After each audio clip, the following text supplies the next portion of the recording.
Amém, amados? Hoje no final a gente vai estar orando, né? Tá orando por todos, pelas necessidades de todos, né?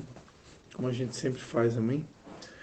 Deus colocou uma palavra no meu coração, mas, né, como sempre, né, todos podem participar, todos devem participar, né? Se vocês puderem abrir a Bíblia no Evangelho de João, capítulo 12.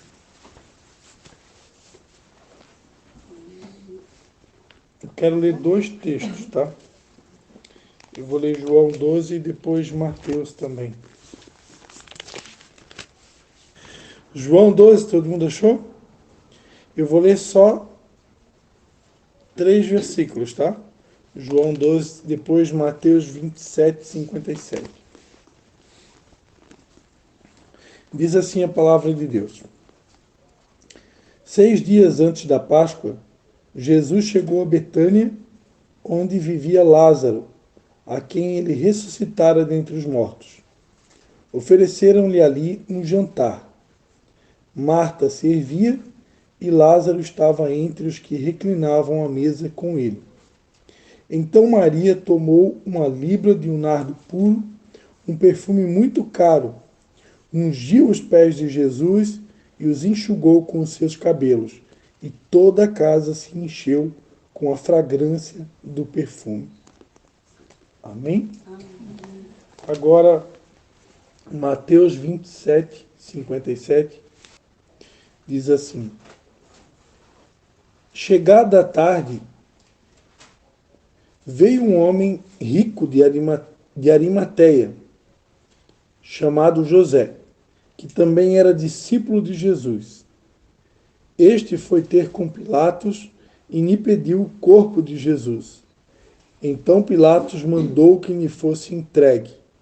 E José, tomando o corpo, envolveu-o num pano limpo de linho e o depositou no seu sepulcro, novo, que havia aberto na rocha. Rolou uma grande pedra para a entrada do sepulcro e se retirou. Estavam ali assentadas na frente do sepulcro Maria Madalena e outra Maria. Amém? Amém. Até aqui, suficiente. Pai, em nome de Jesus, fala conosco, Senhor. Nos dirige durante essa mensagem, Senhor. Em nome de Jesus. Amém. Amém. Nós estamos vivendo um tempo de restauração. A gente que já está aqui em Nova Trento há bastante tempo e conhece toda a história da igreja, desde quando a gente era a Igreja Batista da Esperança, lá na Capelinha Santa Ágata, tudo que Deus já fez aqui em Nova Trento desde 2004, a gente conhece toda a história, né? Eu como pastor eu sei tudo que aconteceu, né? Quase tudo, eu acho, né? Então, há muito tempo a gente tem ministrado sobre voltar ao primeiro amor, né?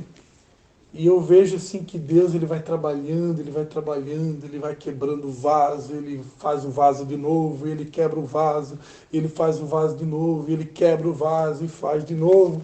E a gente vê que Deus ele vai levando, vai conduzindo e o propósito dele é levar a gente realmente para a origem de todas as coisas, né? Levar a gente para aquele tempo realmente de paixão, né? Aquele tempo em que a gente estava disposto a tudo por Jesus, né?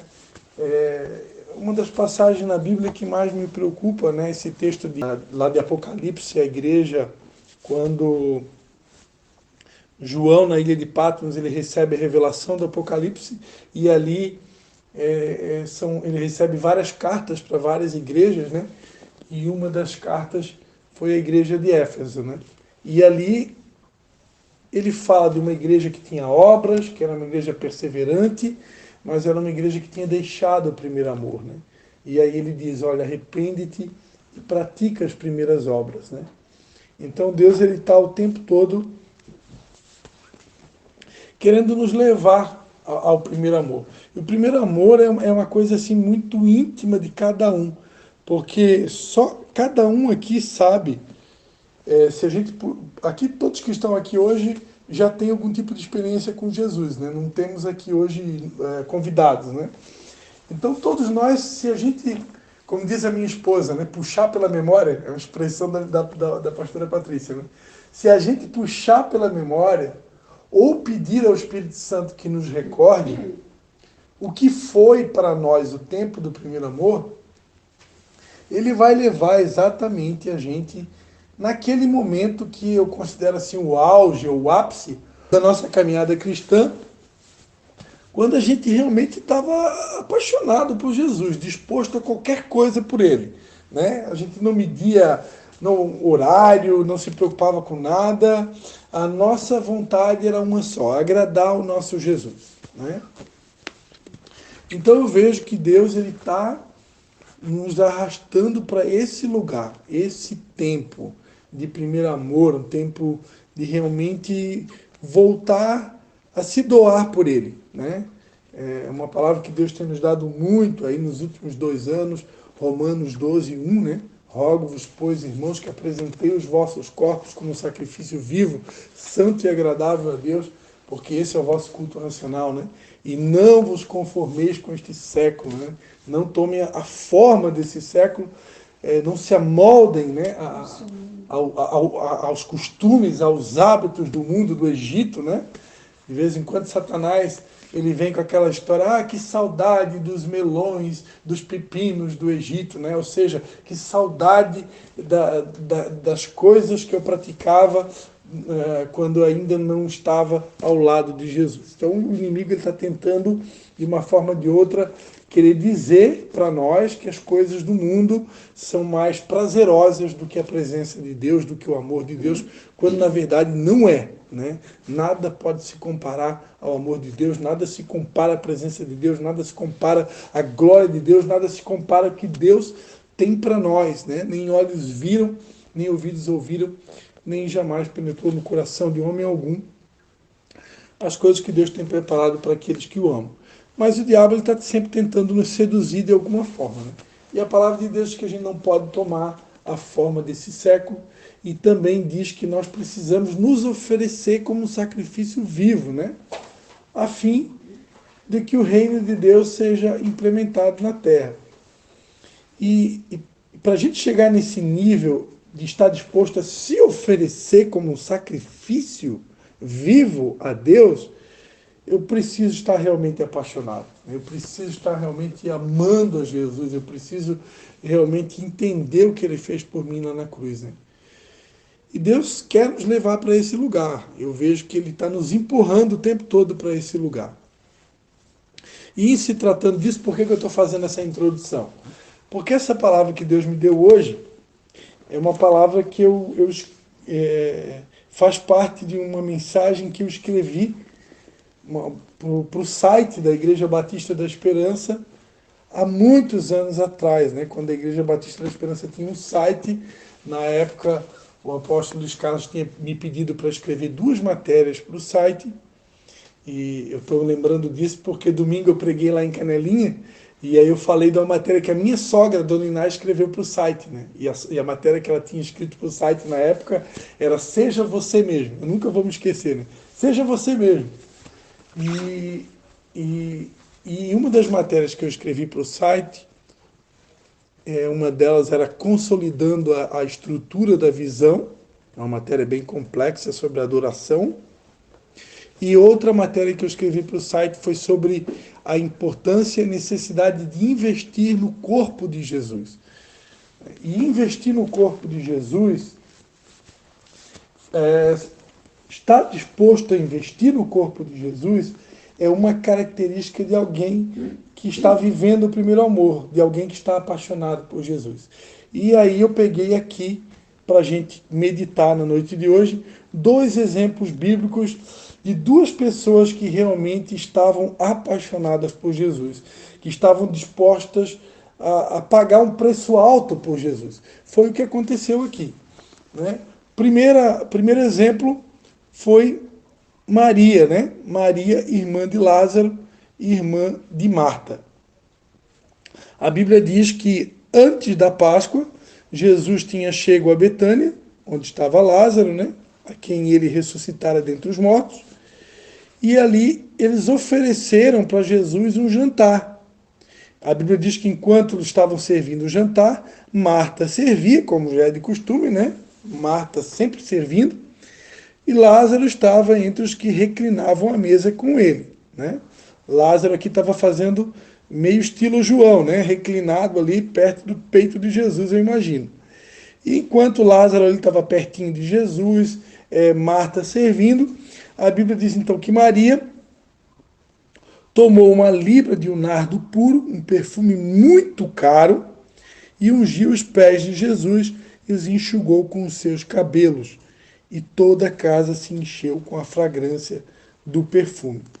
Depois a gente vai ver ali que Judas, né, Judas Iscariotes, ele pergunta, por que você desperdiçou, né? Por que essa mulher desperdiçou um perfume tão caro, né? Será que ela não sabe que esse perfume aí dava para vender por 300 denários, né? E sustentar os pobres, né? Era o valor daquele perfume era equivalente ao salário de um ano de um trabalhador, né? De um trabalhador daquela época. Então, esse tempo eu cheguei até a fazer um cálculo, né? Se fosse pegar um salário de uma empregada doméstica, por exemplo, de um ano, daria aí em torno de 20 e 30 mil reais, né? E eu cheguei a fazer um cálculo também com o salário de um pedreiro, aí deu um valor mais alto ainda, né? Para a gente ter assim uma noção do que foi o que aquela mulher fez. Porque se eu chegar aqui e dizer para vocês, a mulher quebrou um vaso de perfume aos pés de Jesus, né? Isso estava acontecendo antes da festa da Páscoa. Diz que Jesus estava na casa de uma família, vou falar numa linguagem que todo mundo entende. Jesus estava na casa de uma família, que era a família de Lázaro, que tinha duas irmãs, Maria e Marta, e enquanto Marta servia, enquanto Lázaro estava reclinado ali perto de Jesus, uma das irmãs ali da família, a família de três, né, Maria, ela pega um perfume e quebra aos pés de Jesus, e unge os pés de Jesus, né, e enxuga os pés de Jesus com os seus cabelos. O que essa mulher fez? Ela se antecipou a ungir o corpo de Jesus antes da morte. Os dois exemplos aqui que eu ministrei hoje à noite, se vocês for prestar atenção, Maria ungiu o corpo de Jesus antes da morte. E José de Arimateia se preocupou com o corpo morto de Jesus. Então aqui a gente vê uma pessoa se preocupando com o corpo vivo e outra se preocupando com o corpo morto. E interessante que o valor do perfume era equivalente a 300 denários, que eu falei aqui, se a gente fosse fazer um cálculo aqui de um salário de uma empregada, né, do lar, né, daria em torno aí, eu tinha feito o cálculo, se eu não me engano, em torno dos 30 mil reais. Então imagina a gente pegar 30 mil reais, né, o salário de um ano, cada um aqui tem o seu salário, pega aí o salário de um ano e você derramar aos pés de Jesus. Foi o que aquela mulher fez, né? E isso foi algo tão forte que chegou a gerar um escândalo, né? Ao ponto de Judas Iscariotes, né? Sempre tem alguém mais avarento, assim, mais apegado à matéria, né? No meio do povo de Deus, né? Sempre tem aquele que é mais preso, né? Às coisas terrenas, ao dinheiro, né? E Judas reclamou, né? Será que não sabe que dava para sustentar os pobres com esse dinheiro? Jesus disse, olha, essa mulher guardou esse perfume para o dia do meu enterro.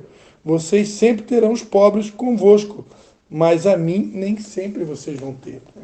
Jesus estava próximo ali à despedida dele, então aquela mulher, eu acho que ela foi totalmente guiada por Deus, né, para fazer o que ela fez, porque não haveria uma outra oportunidade, né? Já um pouco depois, Jesus Cristo seria preso e depois crucificado pelos nossos pecados.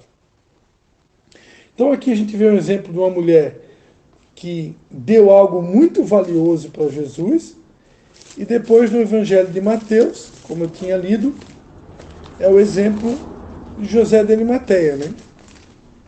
José de Arimateia, depois da morte de Jesus, Chegada a tarde, e a Bíblia diz que ele era um homem rico, né? Chamado José. Ele também era discípulo de Jesus. A Bíblia diz que ele foi ter com Pilatos e pediu para Pilatos o corpo de Jesus. E aí Pilatos mandou que fosse entregue a ele. E José, então, tomou o corpo e envolveu num pano limpo de linho e depositou no seu sepulcro novo, que havia aberto na rocha. Eu não cheguei a calcular, não deu tempo para isso, mas eu imagino que, assim como nos dias de hoje, né? Se você vai fazer, vai numa marmoraria, contratar, não sei como é que é o dono lá da empresário, né, que tem marmoraria, para fazer a lápide de um túmulo, né? Se for fazer um túmulo top de linha, com certeza custa, é bem caro, né?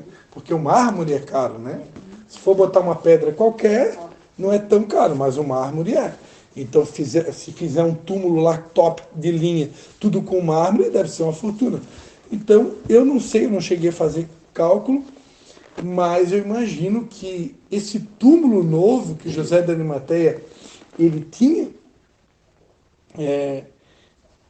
e com certeza eu acredito que esse túmulo ali ele estava guardando para ele mesmo, né? Diz que depositou no seu sepulcro novo. Então provavelmente era um sepulcro que ele estava preparando para ele. Já tinha, quem tem dinheiro já deixa tudo pronto antes da morte, né? Ó, o dia que morrer já está tudo pago. Ó, lá é o meu lugarzinho, né? Então o José de Arimateia ele tinha o seu sepulcro, diz que era um sepulcro novo, e ele cedeu esse sepulcro novo para Jesus. Eu não sei o valor disso, mas com certeza não era algo barato, né? Com certeza devia ter um custo também.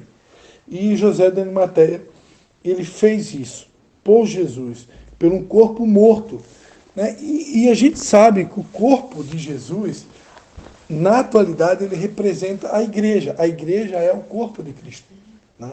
Jesus, ele é o cabeça da igreja e nós somos o corpo. Então, todas as vezes que eu faço uma obra, que eu presto um serviço, eu faço algo por alguém que pertence ao corpo, é para Jesus que eu estou fazendo, né? Tudo que eu faço para o meu irmão é para Jesus que eu faço, porque o meu irmão ele faz parte do corpo de Jesus, o corpo de Cristo. E interessante aqui que a Bíblia diz que José de Arimateia envolveu o corpo de Jesus com um pano limpo de linho.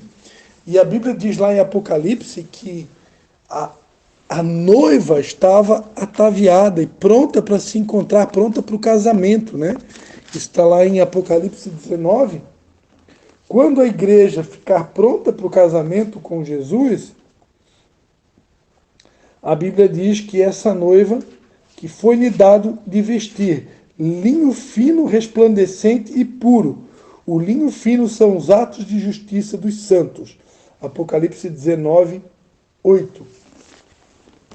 Então, aquele linho branco que José de Arimateia envolveu o corpo de Jesus, ele equivale à mesma roupa que a igreja vai receber de Deus para poder casar com Jesus no dia que a Bíblia chama de bodas do Cordeiro, que é o dia que a gente se encontrar com Jesus nas alturas. Amém? E o que são o linho branco? O que representa o linho branco? Né? Que o José de Arimateia envolveu o corpo de Jesus com linho branco. O linho branco, a Bíblia está dizendo aqui, Apocalipse 19, 8, que são os atos de justiça dos santos. Então, o que são atos de justiça? Né? Atos de justiça são obras. A palavra de Deus diz que a fé sem obras é morta. Então, para mim provar para alguém que eu tenho fé, eu preciso praticar obras. Porque se eu disser que tenho fé e não tenho obras, a minha fé é morta. Está lá em Tiago, capítulo 2, 17, se eu não me engano.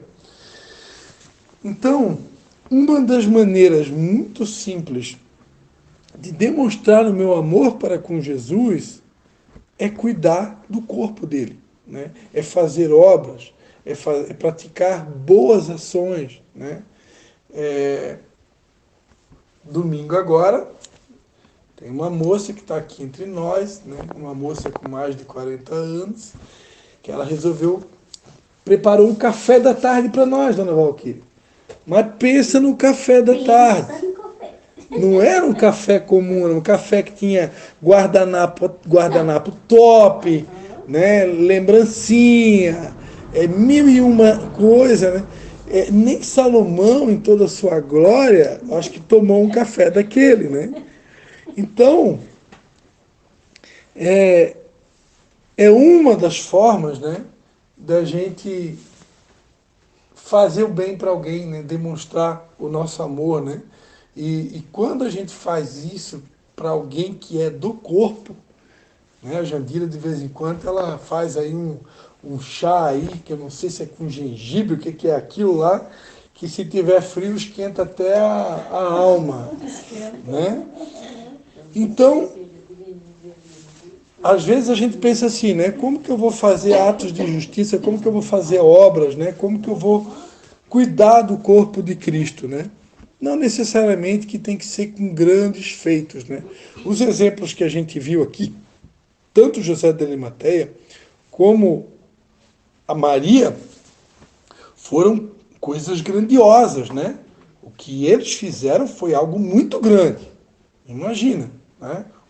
Um túmulo novo e Maria ali um perfume que equivalia ao salário de um ano de trabalho. Então foi algo muito grande. Nós não precisamos necessariamente fazer, vamos dizer assim, sacrifícios, né, na mesma dimensão.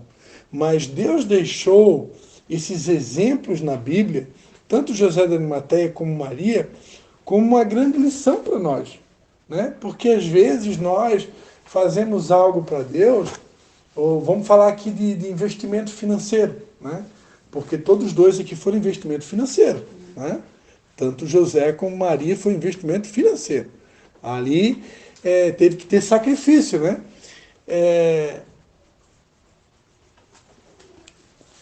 Quantos de nós, muitas vezes, diante de um sacrifício financeiro, como, por exemplo, dizimar na casa de Deus, ou ofertar, ou premiciar, muitas vezes nós somos tentados por Satanás a achar que isso é um peso, ou é um sacrifício, ou se eu fizer isso, se eu der o meu dízimo, der oferta na igreja, vai faltar o meu dinheiro, eu acho que eu nem vou conseguir pagar minha conta, né? Muitas vezes esses pensamentos, o inimigo bombardeia, né? Esses pensamentos na nossa mente.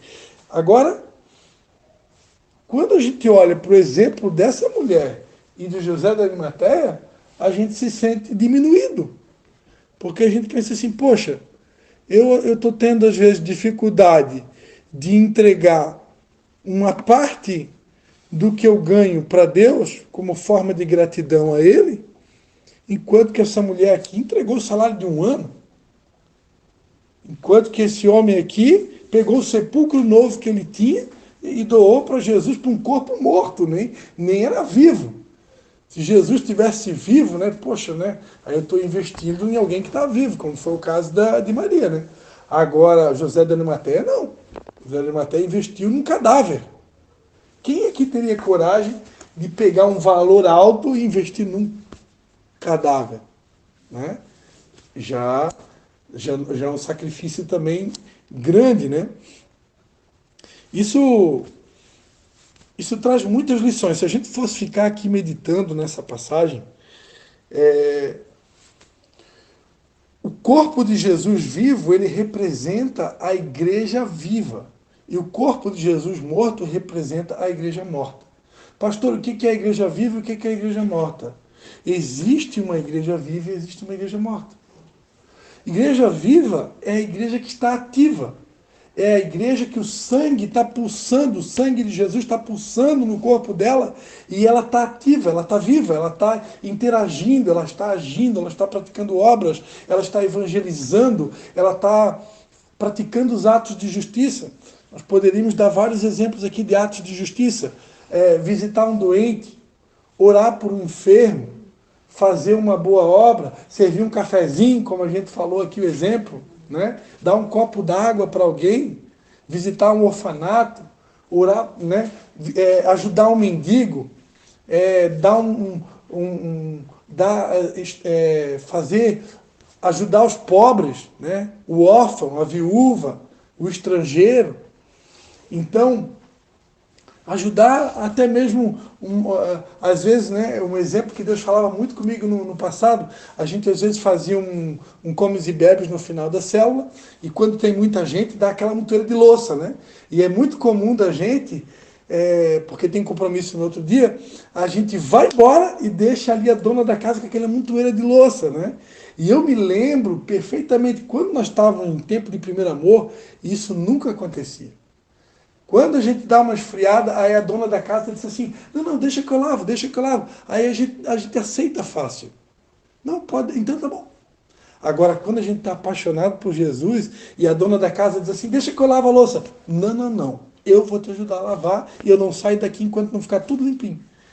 Isso é um ato de justiça, que vocês, mulheres, entendem muito bem o que eu estou falando. Parece ser uma coisa simples. Para mim, é uma coisa bem complexa, porque a louça que a Patrícia lava em 10 minutos, eu lavo 1 hora. Então, para mim, é um negócio, é um trem, é um fenômeno esse negócio aí. Porque eu gosto de lavar louça, eu esfrego, eu lavo até sair, ficar branco do outro lado. Então, porque eu sou lento para lavar, não é a minha praia, né? Mas eu também ajudo lá em casa, né? Então, vocês estão entendendo o que eu estou falando? Ajudar um irmão numa tarefa, numa obra, isso também é um ato de justiça.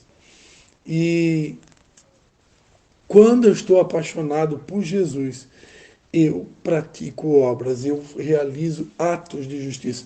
Eu gosto sempre de dar um exemplo que o livro na Bíblia chamado de Atos, né, que é Atos dos Apóstolos, o que são atos? Atos são as atitudes dos apóstolos. Né? E o livro de Atos, eu considero assim que é o único livro que ele continua sendo escrito nos dias de hoje. Nós aqui, hoje à noite, nós estamos escrevendo uma nova página do livro de Atos dos Apóstolos.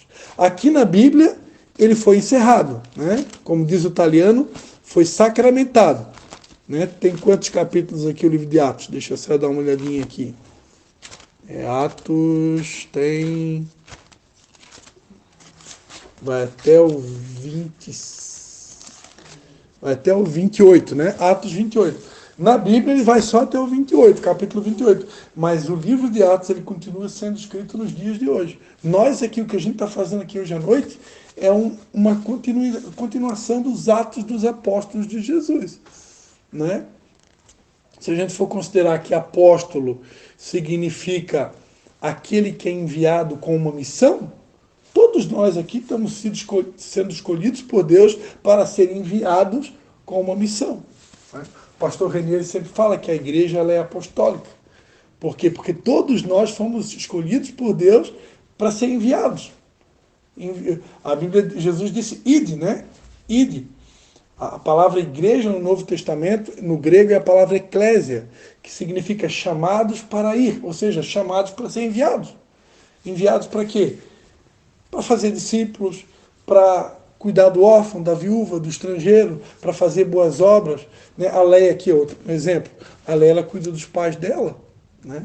E isso são atos de justiça. Tudo bem que ela é remunerada, mas alguém tem que fazer. Né? Alguém tem que fazer. Então, só o fato dela estar cuidando dos pais dela, isso é uma obra, é um ato de justiça. Eu sempre batia na tecla com a dona Vera, durante muito tempo no passado. A dona Vera precisava cuidar da mãe dela, né, a dona Cecília, que já estava com idade avançada, mais de 80 anos, e muitas vezes a dona Vera não conseguia, né, estar junto com a gente nas células, nos cultos, e muitas vezes ela se cobrava e se sentia assim meio que um peixe fora d'água. E eu sempre dizia, dona Vera, a senhora está fazendo a obra de Deus, a senhora está fazendo os atos de justiça, a senhora está cuidando da sua mãe. E a Bíblia diz, honrar pai e mãe é o primeiro mandamento com promessa. Né? Então, Deus nos chamou para isso, né? Para realizar. Cada um de acordo com os dons que tem, de acordo com os talentos que tem, de acordo com as possibilidades que tem. Mas lembrando que tudo que a gente faz, né, para um irmão, é para Jesus que a gente faz. Jesus disse que se eu der um copo d'água para um servo meu ou para um profeta, né, alguém na qualidade de profeta, eu já vou ter direito a um galardão de profeta.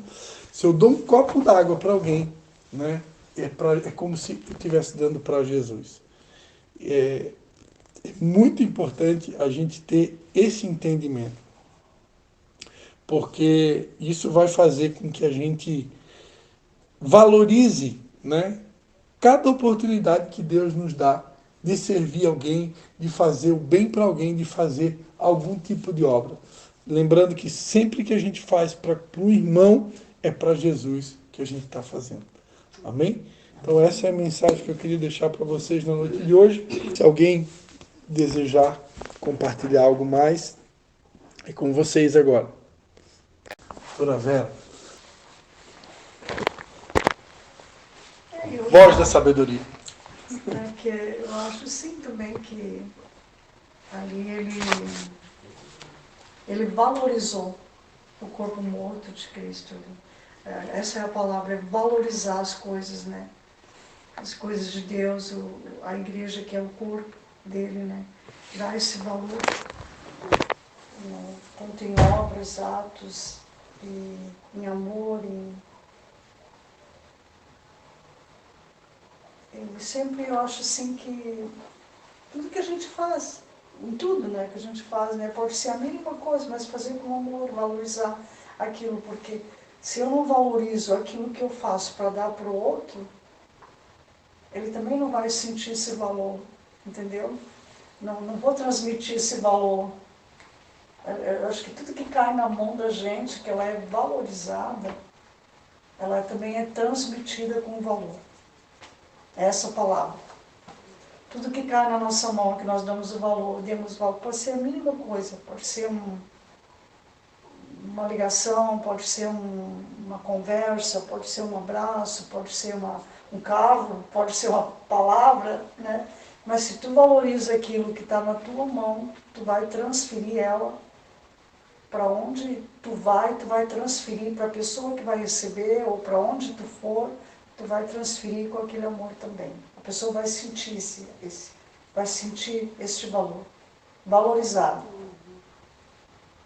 Acho que é isso aí que dá a entender assim que ele valorizou o corpo morto de Cristo, né? Porque o corpo de Cristo tem que estar vivo, né? Então ele deu o melhor. Ele é mesmo morto, mas ele deu o melhor dele, né? Então a gente tem que ser bom, às vezes a gente tem que ser sacudida nessa área de estar assim, né, não valorizando as coisas, né, porque às vezes quando a gente perde que a gente vai valorizar muitas coisas, né, ou voltar atrás de muitas coisas. Então, eu acho que se dá o valor, né, é como foi dito, você tem o valor. O Espírito Santo se move em você.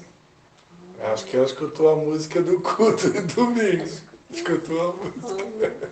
Quero que valorize o que você tem. Você é um ser. Porque nada acho que nós temos na nossa mãe que é nosso, porque nada que nós temos, eu digo assim, que é meu, não é meu, é de Deus, é Ele que me permite, é Ele que me faz ter, que me faz andar, que me faz caminhar, que me faz fazer muitas coisas, né? Então se eu não valorizo isso, eu não vou conseguir mandar para frente também o valor, né? Não vou dar o valor do que precisa. E também aqui com minha Maria aqui, ela não olhou o valor do frasco. Ela olhou que Jesus, né, estava ali, porque muitas vezes a gente, faz as coisas porque quer algo em troca, né? Eu vou fazer tal coisa porque eu quero algo em troca. Não, a gente tem que fazer porque, né, por amor, e não ou querer algo, ou que nem eu escutei semana passada, eu não vou ajudar porque ela nunca me ajudou, ela nunca... Não, tu não vai? Então, se fosse assim, então ninguém ajudaria ninguém, né? Eu não vou ajudar, então eu não vou ajudar a Jandira, porque eu nem conheço a Jandira direito. Onde é que está o amor de Deus? Onde é que está Jesus em ti? Né? Se não, tu não conhece a pessoa, mas tu vai ajudar. Porque como é que tu queres que Jesus te ame, né? Se tu nem ajuda o próximo? Né? Amar uns aos outros como Jesus, né, nos amou. Então não é por o que a pessoa vai fazer por ti, mas porque Jesus tem um grande valor e o que Jesus fez por cada um de nós. Ele morreu por cada um de nós, né? Então a gente tem que fazer e não, né? Esse é o ditado popular que eles dizem, né? Eu vou ajudar sem olhar quem, né? Mas não é. Eu vou ajudar porque Jesus me ama. Então, se Jesus me ama, se Jesus morreu por mim, eu vou ajudar, né? Amém? Então, aqui, Maria fez a melhor parte, que nem Marta e Maria lá, né? Também, né, pastor? Na passagem que diz com Marta e Maria, de Marta e Maria, né? Maria escolheu a melhor parte, né? E Marta só estava, claro que ela estava servindo, só que ela não parou, né? E Maria não, ela parou e... Para contemplar, né? Ela parou, né? E quantas vezes a gente para, né? Para ouvir o que Jesus tem para nos falar, né? Quantas vezes a gente para no dia, ou quantas vezes a gente para esperar Jesus falar com a gente, né? No decorrer do dia a gente tem serviço para fazer, tem coisa, mas tem um minutinho que a gente... Ou senão, que nem eu vou tomar banho, eu falo com Deus, né? A melhor parte ali é quando eu estou tomando banho. Eu, durante o dia, eu converso com Deus, sim. Só que a melhor parte é quando eu vou tomar banho. Que daí eu vou lá e digo, Jesus, me limpa, me lava com meu bolsa água. Porque na realidade... Eu vou conversando com ele, né? É muito bom na hora que a gente está tomando, né? Eu coloco louvor, quando eu vou fazer a barba e dali já vou tomar banho, então eu coloco louvor. Não, porque sempre eu converso com Deus quando estou tomando banho. É a melhor parte para mim. A Léa falou no contemplar e veio para mim assim, ó, se a gente parar realmente, eu acho que para ir para o primeiro amor, eu acho que falta isso muito para a igreja hoje, né? Se a gente contemplar mesmo tudo que Cristo fez, tudo que Jesus fez, até a morte por nós, não tem valor que pague. É verdade. A gente vai sentir aquele valor mesmo, a gente vai voltar ao primeiro amor. Contemplar mesmo tudo que ele fez, né? Tudo que ele sofreu por nós, né? Sem nós merecer. Então, acho que daí não tem como dizer não tem valor. Então, para nós todos foi dado esse valor.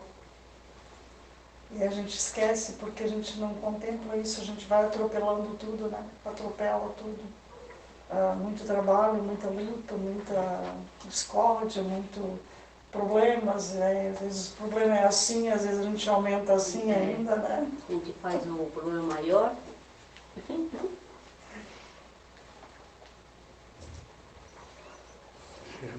Não é fácil. E não é impossível também. Dona Valquíria, gostaria de comentar alguma coisa, Dona Valquíria?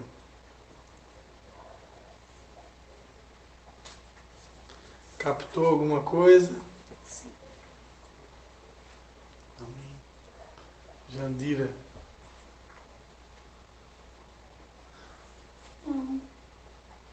Só uma curiosidade aqui, queridos. Uma curiosidade aqui que eu gostaria de acrescentar, antes da gente finalizar.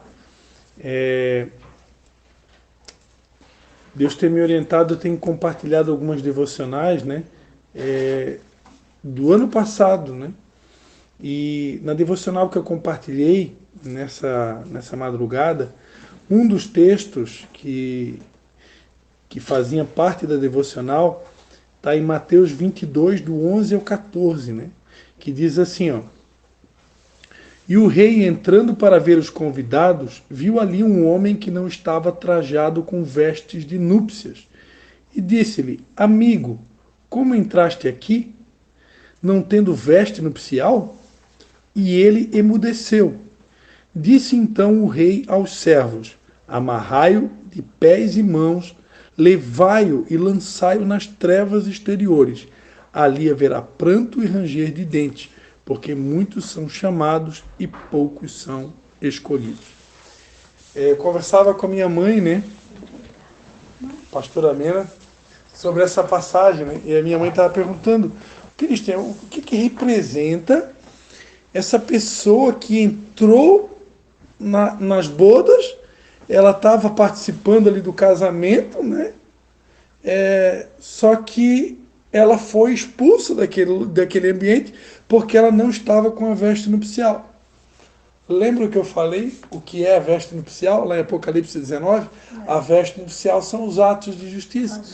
Então, essa pessoa aqui de Mateus 22, 11, 14, ela representa alguém que quis participar do casamento com o noivo sem obras, sem os atos de justiça, né? É aquele cristão que ele quer a salvação, ele quer ir morar no céu com Deus, mas ele não quer compromisso nenhum. Ele quer participar, né, do banquete. Ele quer participar do banquete, mas não quer se envolver com as coisas do reino. Então esse camarada aqui, ele achou que ele poderia simplesmente participar da festa, do banquete, usufruir de tudo que estava preparado, sem as vestes nupciais, ou seja, sem os atos de justiça, sem as obras. Qual que é Mateus 22? Mateus 22, do 11 ao 14. Então isso aqui traz uma grande lição, né? O texto aqui vai dizer que o rei mandou amarrar os pés e as mãos, levá-lo e lançá-lo nas trevas exteriores, né? Que representa o inferno, né?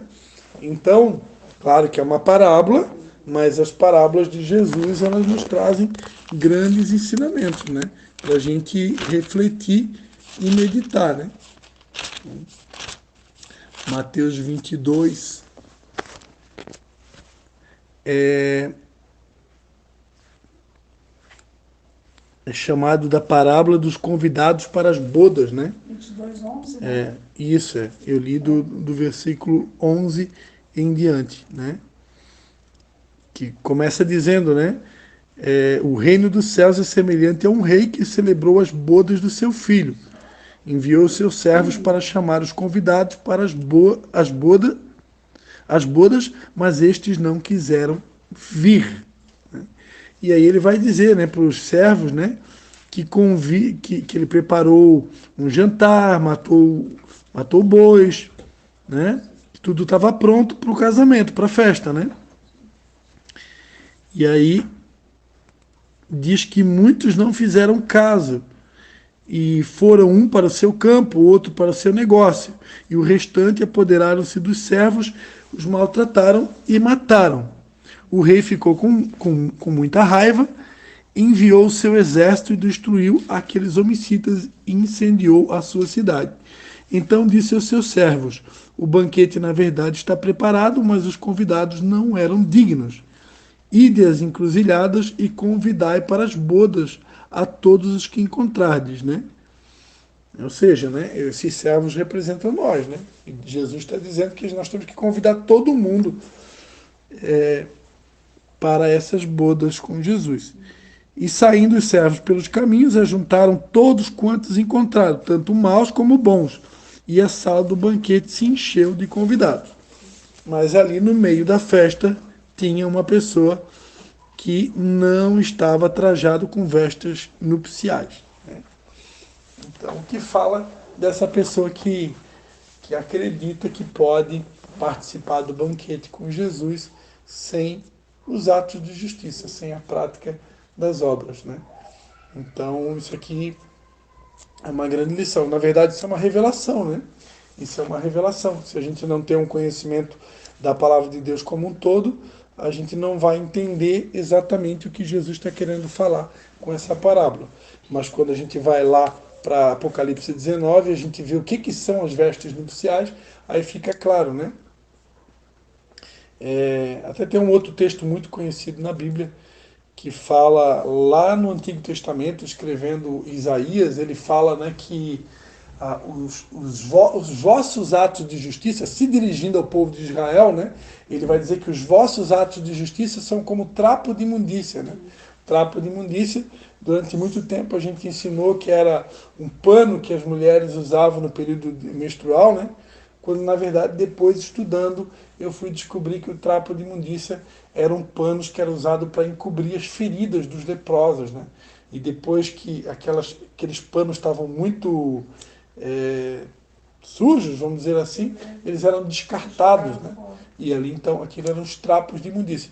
Então a igreja primitiva, perdão, o povo de Israel, no período em que Isaías profetizou, as obras que eles estavam fazendo naquela época era como trapo de imundícia, né?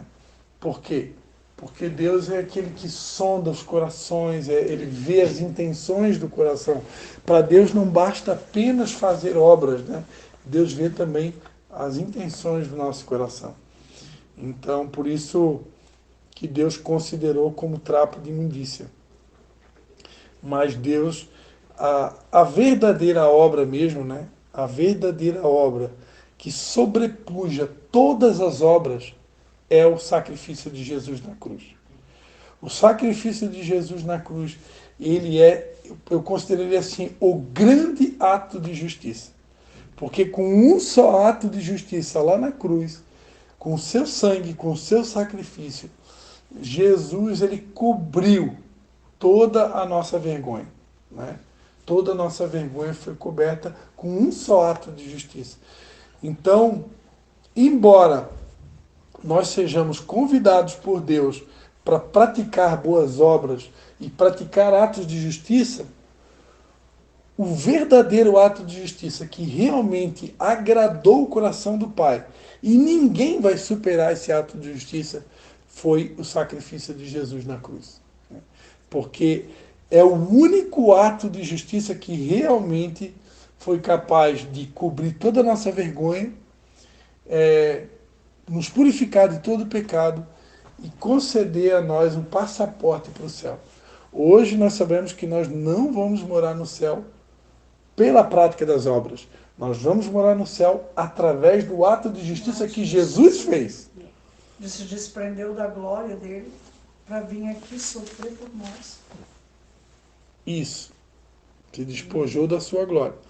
No entanto, por amor a Jesus, por retribuição ao sacrifício dele, eu então vou praticar os meus atos de justiça, eu vou praticar as minhas obras, sabendo que não são elas que vão me tornar apto para ser salvo, né? Só corrigindo aqui algumas falas aqui para não deixar nada no ar, né?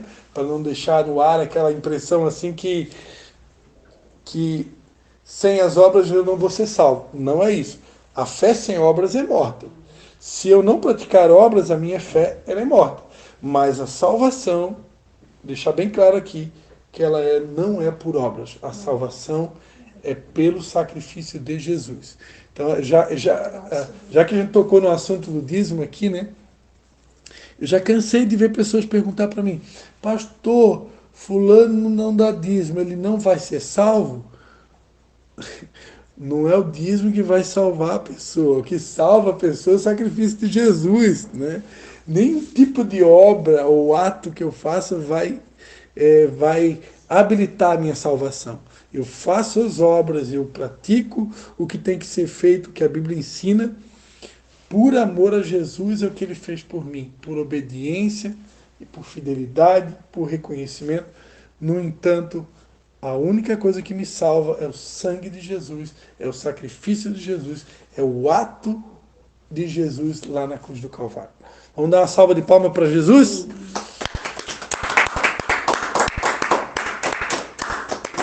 Vou fazer uma oração. Pai, em nome de Jesus, Senhor, nós queremos te agradecer, Senhor. Te agradecer por essa noite, te agradecer por essa palavra, te agradecer por essas revelações, esses tesouros encobertos da tua palavra, Pai. Em nome de Jesus, nós queremos te pedir, Pai, tu que sonda e conhece os nossos corações, Pai. Se porventura, Pai, algum de nós aqui, Pai, tenha deixado o primeiro amor, tenha esfriado por algum motivo, nós te pedimos, Pai, como nós cantamos aqui no começo a letra da música que dizia: acende, Pai, acende a chama do nosso coração. Vem aquecer o nosso coração, Pai. Em nome de Jesus nós te pedimos, aquece o nosso coração. Ressuscita, Pai, por nós a paixão por Ti. Que verdadeiramente nós possamos nos tornar um sacrifício vivo, Senhor, a fim de que o Teu nome seja glorificado, assim na terra como no céu, através de cada um dos nossos atos de justiça. Que assim como Maria, Pai, assim como José de Arimateia, foram capazes, ó Deus, de realizar sacrifícios tão grandes, ó Deus, por amor a Ti, que nós possamos também, capazes, ó Deus, ser capazes de nos oferecer como uma oferta viva em Teu altar, a fim de que o Teu nome seja honrado. Em nome de Jesus nós oramos e nós te agradecemos por essa noite tão especial. Amém e amém, Senhor.